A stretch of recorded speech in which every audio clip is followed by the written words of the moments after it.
இல்லை அது எனக்கு அப்படியெல்லாம் தோணுங்க. ஹீரோயினோட ஒரு படத்தோட ப்ரமோஷன் என்ன ப்ளஸ்ஸஸ் இருக்கோ அது வந்து அதை வச்சு தான் ப்ரமோட் பண்ணுறோம். ஸோ தமன்னாவோட ஃபர்ஸ்ட் டைம் ஐம் ஆக்டிங் இந்த ஃபிலிம். ஸோ தமன்னாவோட காம்பினேஷனில் அந்த ஸ்டில்ஸ் வெளியிட்டிருக்காங்க. அண்ட் இது வந்து ஒரு எனக்கு ரொம்ப பிடிச்சது என்னென்னா வடிவேலனை அண்ட் சூரி ஒரே ஃபோட்டோகிராஃபில் இடம்பெறுறது வந்து எனக்கு ரொம்ப சந்தோஷமாக இருக்குது. அண்ட் எனக்கு 10 வருஷம் கழிச்சு வடிவேலனோட அந்த ஃபோட்டோவில் நிற்கும் போது எனக்கு ரொம்ப ரொம்ப பெருமையாக இருந்தது. ஸோ நான் தான் சுராஜ் சார் சொன்னேன், நான் வெளியில் போய் கேள்விப்படுற விஷயங்கள் வந்து கண்டிப்பாக நம்ம ப்ரமோஷன்லேயும் சேர்த்துக்கணும். வெளியில் என்ன கேள்விப்படுறோன்னா எப்போ வருது இந்த படம் ரிலீஸு, வடிவேலனை இஸ் ஆக்டிங் இந்த ஃபிலிம் அப்படின்னு சொல்லி நிறைய பேர் கேட்டிருக்காங்க, all walks of life. So அதான் சுராஜ் சார் சொன்னேன், அதுதான் பார்த்துட்டு இருக்காங்க. கண்டிப்பாக போஸ்டர்லையும் சரி எல்லா வகையிலையும் வடிவேலனை வந்து ப்ரொஜெக்ட் பண்ணி அது காட்டணும். ஏன்னா அவரோட கெட்டப் வந்து இந்த படத்தில் அதுதான் ஹைலைட். அவர் அவரோட ஃபஸ்ட்டு ஷாட் நீங்கள் பார்த்த உடனே எல்லாரும் கை தட்டிடுவாங்க, எல்லாரும் சிரிச்சிடுவாங்க. So the best of the film என்னன்றது வி வாண்டட் டு ப்ரொஜெக்ட் இந்த ப்ரமோஷன். சூரியெல்லாம் வரக்கூடாதுன்னு யாருமே சொல்லல. சூரிய இப்போ தேனியில் இருக்காப்புல, உதயோட படம் ஷூட்டிங் நினைக்கிறேன். அப்போ அந்த ஏன்னா இது திடீர்னு வைக்கிற ஒரு விஷயம். இப்போ 23rd ரிலீஸ் நாங்கள் பிளான் பண்ணல சார், January 14 தான். ஸோ January 14 நோக்கி என்னென்ன ப்ரமோஷனல் டேட்ஸ் வேணுமோ அது வந்து நாங்கள் முன்கூட்டியே வாங்கிட்டோம், இன்க்ளூடிங் தமன்னா கூட வர வேண்டியது. பட் சடனாக ப்ரீபோன் ஆனதுனால அவங்கவுங்க வெவ்வேறு படப்பிடிப்பில் இருந்தாங்க. ஆக்சுவலாக ஒரு விஷயம் கன்வே பண்ணணும்னு தோணுச்சு. இது வந்து ரீசெண்டாக ஒரு ஆட்டோவில் போயிட்டு இருக்கும்போது கேள்விப்பட்ட ஒரு விஷயம். அந்த ஆட்டோ டிரைவர் சொன்னாப்புல, சார் யூஸ்வலாக 80s 90s வந்து நாங்கள் தான் ஃபர்ஸ்ட் ஷோ எல்லா படமும் நாங்கள் தான் பார்க்குறது, நாங்கள் தான் அந்த மவுத் பப்ளிசிட்டியை விடுறது. சவாரி எல்லாம் உட்காந்து எந்த படம் நல்லா இருக்குன்னு சொல்லும்போது கேட்கும்போது நாங்கள் தான் சொல்லுவோம் இந்த படம் நல்லா இருக்கு போய் பாருங்கன்னா போய் பார்ப்பாங்க. ஆனால் இப்போ சமீப காலமாக வந்து எந்த திரையரங்கத்தில் வந்து ஆட்டோ வந்து பார்க் பண்ணக்கூடாதுன்னு சொல்லி ஒரு தடை போட்டிருக்காங்க. அதுதான் நான் ஜெயக்குமார் சார் கிட்ட கேட்டேன். எல்லா தியேட்டர்ஸ்க்கும் தமிழ்நாட்டில் இன்க்ளூடிங் சிட்டியில் எல்லா தியேட்டர்ஸ்க்கும் அந்த ஒரு ரிக்வெஸ்ட் வச்சு தியேட்டர் ஓனர்ஸ்க்கு அந்த ஆட்டோ டிரைவர்ஸை மறுபடி அனுமதி கொடுத்து அவங்க வந்து ஆட்டோ வந்து பார்க் பண்ணக்கூடிய ஒரு அனுமதி கொடுத்து, ஏன்னா அவங்க தான் குடும்பத்தோட படம் பார்க்குறதும் சரி, அவங்களும் அந்த மார்னிங் ஷோ வந்து எல்லாரும் mostly all auto drivers come to watch the film. அது இல்லாமல் போகுது. அவரே சொல்றாரு அந்த ஆட்டோ டிரைவர், இப்பெல்லாம் நாங்கள் பார்க்கறது இல்லை முதல் ஷோ, ஏன்னா எங்கள் ஆட்டோவே விட மாட்டேங்கிறாங்க காம்ப்ளெக்ஸ்குள்ள. ஸோ அதுதான் நான் வந்து ஒரு முயற்சியாக நான் ஜெயக்குமார் சார் கிட்டையும் சொல்லியிருக்கேன். மேக்ஸிமம் நண்பர்கள் தியேட்டர் ஓனர்ஸ் கிட்டையும் நாங்கள் கேட்க போகிறோம், இது ஒரு ரிக்வெஸ்ட்டாக ஆட்டோ டிரைவர்ஸை வந்து தயவுசெய்து அனுமதி கொடுங்க உள்ளே வந்து பார்க் பண்ணி போய் படம் பார்க்குறது. ஸோ இந்த படம் மூலியமா முயற்சி பண்ணுறோம். அப்போ என்ன மக்கள் மத்தியில் நான் ரன்னிங்லேயே இருக்கேன் பாருங்களேன், இடைவெளியே இல்லைங்கிறது இதில் தெரியுது இல்லைண்ணே, ரொம்ப சந்தோஷமாக இருக்குது. அது இன்னும் நாளாக அதிகமாகிட்டே இருக்கு, அது ஒரு பக்கம் போய்கிட்டே இருக்குண்ணா. இந்த படம் மூலியமா இன்னும் தாறுமாறாக வரப்போகுது.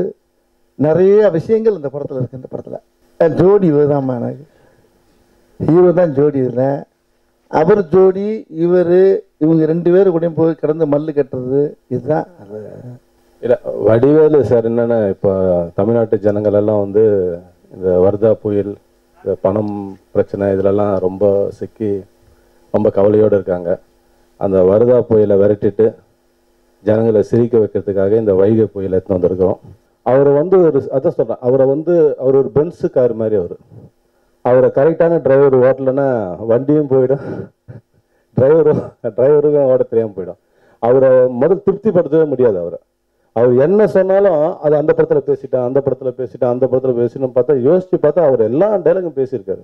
அதனால அவர் ரொம்ப வந்து நைட்டு ஒரு சீன் பேசிட்டாருன்னா நைட்டு யோசிச்சுட்டு காலையில் வந்து சொல்லுவார், பங்காளி அது ஒரே ஒரு ஷாட் மட்டும் மாற்றி எடுத்துடலாம், அது அந்த படத்தில் பேசியிருக்கேன் அப்படின்னாரு. பங்காளி அதெல்லாம் மறந்துட்டு இருப்பாங்க, கேட்கவே மாட்டார். சூரி வந்து இன்னைக்கு வந்து ஒரு நல்ல தம்பி. இந்த படத்தில் வடிவேலு கூட நடிக்கிறது அவர் ஒரு பாக்கியமாக நினச்சார். ஆனால் இந்த படத்தில் வடிவேலு நடிக்கிறாரு, அவர் ஒரு பெரிய ஜாம்புவான். நான் வந்து ஓரளவுக்காவது இந்த படத்தில் தெரியணும் அப்படின்னாரு. இல்லை சூரி, நீங்கள் ஃபர்ஸ்ட் ஆஃப் நீங்கள் இருப்பீங்க, செகண்ட் ஆஃப் பங்காளி இருப்பார் அப்படின்னு சொன்னேன். சூரிக்கு வந்து இதை வந்து எந்த விதமான ஈகோவும் இல்லை அவருக்கு. அவர் வந்து வடிவேலனும் சூரியம் நடிக்கிறது இருக்கு இல்லைங்க, அது வந்து ஒரு நிறைய ஒரு இணைந்து நடிக்கும் சொல்லுவாங்க இல்லைங்களா, அது வந்து நம்ம படம் மூலியமா வந்தது எனக்கு ரொம்ப சந்தோஷமான விஷயம். ஒரே படத்துல வடிவேலு சூரி இணைந்து நடிக்கிறாங்கன்றது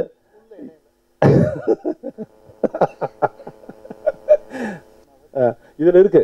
எது கேட்டாலும் அந்த பங்காளி சொல்லுவாரு. இல்லை இல்லை இருக்கு. அது கதையோட வர்றப்போ உங்களுக்கு மொட்டையா சொன்னால் நல்லா இருக்காது. ஏதாச்சும் ஒரு விஷயம்னா ரெண்டு பேரும் சேர்த்து வைக்கிறதுக்கு இப்படி சொல்கிற டைலாக் ஒன்று வருது உள்ள, பேசுமா சும்மா கிஸ் கொடுக்குறது தப்பு இல்லைம்மா, பார்த்துமா பிள்ளை ரொம்ப உடம்பு சரியில்லாமல் இருக்கு, ஒரே ஒரு கிஸ் கொடுத்தா பிள்ளை சௌரியமாயிரும் அப்படிமே, தூக்கி போட்டே மிதிச்சிருவோம் நீ டாக்டரா நீ யாரு நீ அப்படின்னு சொன்னம்மா, ட்ரீட்மெண்ட் தானம்மா, படம் பூரா ட்ரீட்மெண்ட் தானம்மா, ட்ரீட்மெண்ட் இப்படியே சொல்கிறதான் வேலை. இது மாதிரி வந்து நிறைய வெரைட்டி உள்ளே இருக்குது. அது கதையோடு வரப்போ கொஞ்சம் சுகமாக இருக்கும். நான் நடித்த படத்தானே கேட்குறீங்களா? வேணான்னது கதையில் ஆளே இல்லைங்கும்போது அது எத்தனையை சொல்கிறது நம்ம. அதுக்கடுத்து ஒரு 100-150 படத்தை வேணான்ருப்பேன். மொத்த கணக்கு சொல்கிறீங்களா? வந்த சினிமாவில் இருந்தால் இப்போ இடையில கிட்டத்தட்ட ஒரு 10-30 படம் வேணான்ருப்பேன்.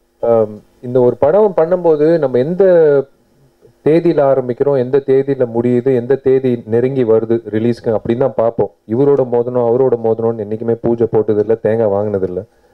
இது இயல்பாக நடக்கக்கூடிய விஷயங்கள். இப்போ இதுக்கு முன்னாடி வந்து நான் மோதனம் அப்படின்னு சொல்லி எல்லாம் பண்ணல. அந்த தேதிக்கு படம் இப்போ நாங்கள் இன்னொரு தயாரிப்பாளர் எப்படி அவரோட படம் கரெக்டான தேதிக்கு வரணும்னு ஆசைப்படுறாரோ அதே மாதிரி தான் நாங்களும் ஆசைப்படுவோம்.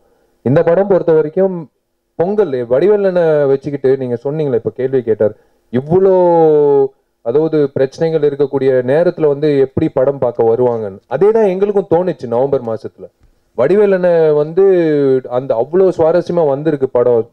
அந்த அந்த வாய்ப்பை வந்து சும்மா ஒரு சாதாரண டேட்டில் ரிலீஸ் பண்ணி அது இழக்கக்கூடாது, எல்லாருக்கும் போய் சேரணும், அதுதான் ஒரு நோக்கம்.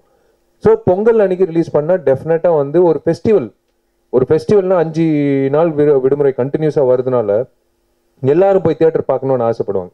இப்போ கூட அந்த சிவலிங்கா படத்துக்கு டப்பிங் போயிட்டு வந்தேன். அதில் ஏதாவது விட்டு போன டப்பிங் பேசி முடிச்சு 2-3 நாள் ஆச்சு. ஆனால் அதில் விட்டு போன காட்சியில் அப்பப்போ எங்கெங்கே பற்றி யோசிக்கணுமோ போய் அங்கே பதிய வச்சுட்டு வந்துடுறது. கடின உழைப்பு இருந்தாவே எப்பயுமே நம்மளுக்கு வெற்றி பக்கத்துலேயே இருக்கும். நம்மளுக்கு அது சரியாக அதில் வந்து இன்வால்மெண்ட் யாருக்குமே அந்தந்த தொழில் இன்வால்மெண்ட் இல்லைன்னா அது வந்து சக்ஸஸுக்கு வாய்ப்பு இல்லை. இந்த இடத்த பிடிக்க முடியாது. புலிகேசி, இப்போ 2ஆம் புலிகேசி சங்கர் சார் பிடிச்சது சிம்புதேவன், அதான் ஹீரோவை பண்ணுற படம், வேற இல்லைம்மா. அந்த டாக்டர் மாத்ருபுதத்தை தான் இந்த பூத் எதிர்பார்க்க இது பண்ணுறாரு. அவர் எனக்கு பழக்கம் கிடையாது, நான் அவர் அதிகமாக பார்த்ததே கிடையாதுன்னு, நான் பார்த்ததும் கிடையாது, பேசுனது கிடையாது, எனக்கு பழக்கம் இல்லை. அது அந்த அந்த அவர் டாக்டர் அவர் ஏரியா வேற ஏரியா இல்லை, அது இங்கே டாக்டர் பூத்ரி சைக்காட்டி டாக்டரு. அந்த டாக்டர் இங்கே வந்து என்ன பாடுபடுறாருங்கிறது தான் அதில் அந்த கதாபாத்திரம். அது என்எஸ்கேக்கு அடுத்து வடிவேல்னு சொல்லலாமா? நான் எப்படின்னு சொல்ல முடியும்? நானாக சொன்னோம்னா அப்புறம் இது வந்து எல்லாம் ஓவர் ரொம்ப கொழுப்பு வர உனக்குன்னு அதை வேற ஒரு பத்திரிக்கை எழுதி வரும், அது தேவையில்லைன்னு. ஆனால் நான் யாரை ஒன்றுமே இல்லைன்னு, அது ஜனங்களை நம்ம எந்நேரம் சாகிற வரைக்கும் சிரிக்க வைக்கணும். அதுதான் நான் யார் மாதிரின்றது எனக்கு ரோல் மாடலே கிடையாதுண்ணே. நடிச்சுக்கிட்டு இருக்கும்போது உடம்புல யாரோ எனக்கு தெரியாமே வந்துட்டு போகிறாங்க. இப்போ செத்து போன ஆவியெல்லாம் உள்ளே வருது, அவ்வளோதான் சொல்ல முடியும்ண்ணே. வடிவேல்ண்ணே, நீங்கள் இவரா நீங்கள் வந்து ஹீரோவாக நடிக்கும்போது பெரிய பெரிய கம்பெனி பெரிய ஸ்டார்லாம் உங்களை காமெடியாக நடிக்க கூப்பிட்டாங்க, நீங்கள் மாட்டேன்ட்டீங்க.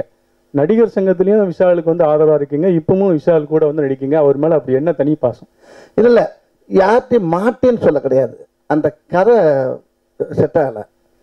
4 சீன் செகண்ட் ஹாப்பில் 4 சீன் வாங்கன்னு பெரிய பெரிய படத்துக்கெல்லாம் கூப்பிட்டாங்க.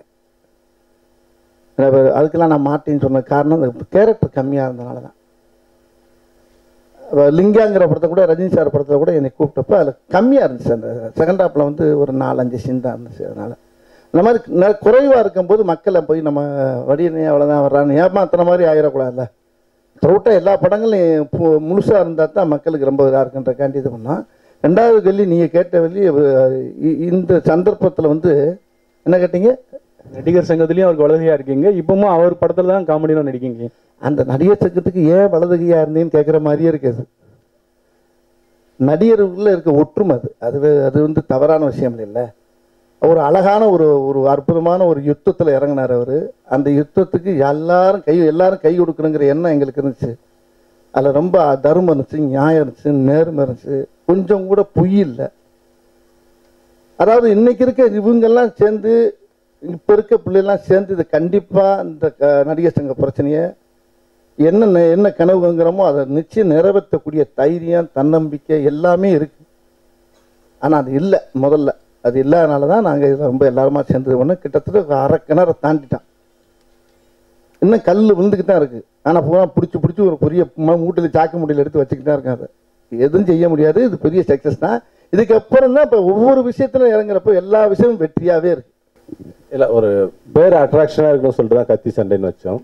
இது கத்தி சண்டை இல்லை, ஒரு புத்தி சண்டை. இது ஹீரோ வந்து வில்லங்களை எப்படி புத்தி கூர்மையால் வெல்றாருன்றதான் கதை. அதுக்கு கத்தி சண்டைன்னு சொல்லிட்டு ஒரு அட்ராக்ஷன் பேர் வச்சோம்.